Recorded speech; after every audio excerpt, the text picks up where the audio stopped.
Dabar kyla didelis pasipiktinimas dėl vieno iš pirmaujančių pasaulio medicinos žurnalų The Lancet žingsnių.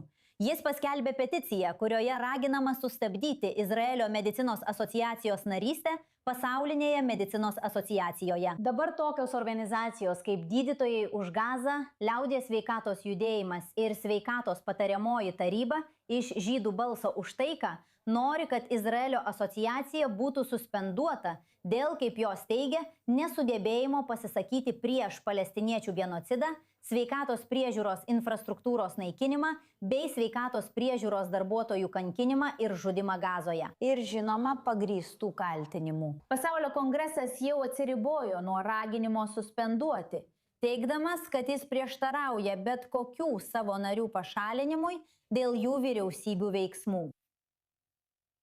Taigi, daugiau įžvalgų pateiks vyresnioji korespondentė Uena Altman studijoje. Kokie siaubingi kaltinimai? Ši peticija tiesiog stulbinanti, ypač žinant, kaip gydytojai ir Izraelio technologijos padeda gelbėti gyvybės visame pasaulyje. Papasakokite mums daugiau apie šią istoriją. Žiūrėk, Benita, BDS judėjimas yra negailestingas, taikosi į vieną sektorių po kito. Europoje jie taikosi net į kairiųjų pažiūrų, ar kaip daugelis izraeliečių sako, radikaliai kairįjį Izraelio kino kūrėją, persekioja jį kino festivaliuose vien dėl to, kad jis yra izraelietis. Nepaisant to, kad jis sutinka su tais, kurie prieš jį protestuoja ir nori jį boikotuoti, kalbant apie jo pozicijas šiais klausimais. Bet žiūrėk, čia yra du atskiri klausimai. Pirmas klausimas yra, ar šis žurnalas, The Lancet, labai prestižinis medicinos žurnalas, turėjo publikuoti šį raginimą boikotuoti. Ir tada yra klausimas apie patį boikotą. Kalbant apie publikaciją, manau, argumentas yra tas, kad tai yra žurnalas turintis ribotą puslapių skaičių ir ribotą priimamų straipsnių kiekį. Ar tinkama, kad jis priimtų publikavimui straipsnį, atspindinti tik vieną šio klausimo pusę? Net jei yra kritinė masė žmonių palaikančių tai. Net jei tai yra klausimas, žinote, nesvarbu, ar jūs ar aš sutinkame su ta pozicija ar ne, tai yra klausimas esantis pasaulinės medicinos asociacijos darbotvarkėje ir daugelio profesinių grupių darbotvarkėje. Tai yra argumentas. Kalbant apie patį boikotą, žiūrėkite, argumentai naudojami prieš boikotą yra standartiniai argumentai, kuriuos dešimtmečius tobulino Izraelį palaikančios grupės, Izraelis ir jo rėmėjai. Įvairiose skirtingose srityse, įvairiose skirtingose kontekstuose ir kurie dažnai buvo sėkmingi, atremiant boikoto pastangas.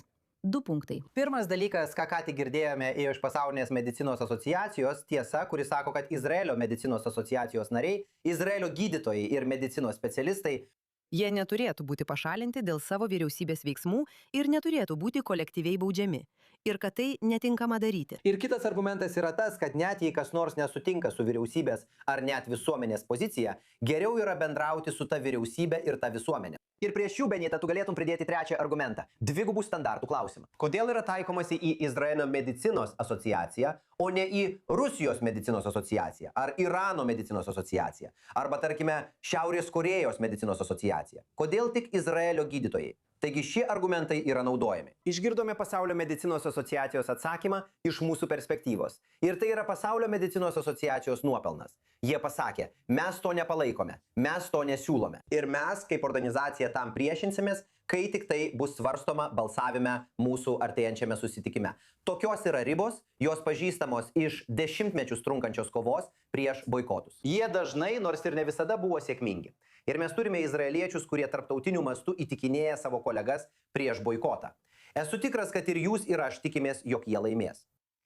Jei boikotas, taip sakant, bus patvirtintas, papasakokite mums apie techninės ir medicininės pasekmes visame pasaulyje. Kas nutiks, jei Izraelis iš tikrųjų netaps šios pasaulinės asociacijos dalimi? Žiūrėkite, tai atskiria Izraelio asociaciją nuo tarptautinės asociacijos. Tai pakenktų bendradarbiavimui, apsunkintų mainus ir tikėtina turėtų tam tikros įtakos Izraelio, kitaip gerai vertinamam visuomenės sveikatos sektoriui. Atsiribojant nuo politikos ir nuo to, ką apie tai sako įvairūs žmonės visame pasaulyje, Izraelio visuomenės sveikatos sistema ir medicinos tyrimų sistema yra tikrai labai gerai vertinamos. Ir manau, kad abu suprantame, kaip iš tikrųjų gerai dirba mūsų gydytojai, taip pat mūsų ligoninės ir tyrėjai.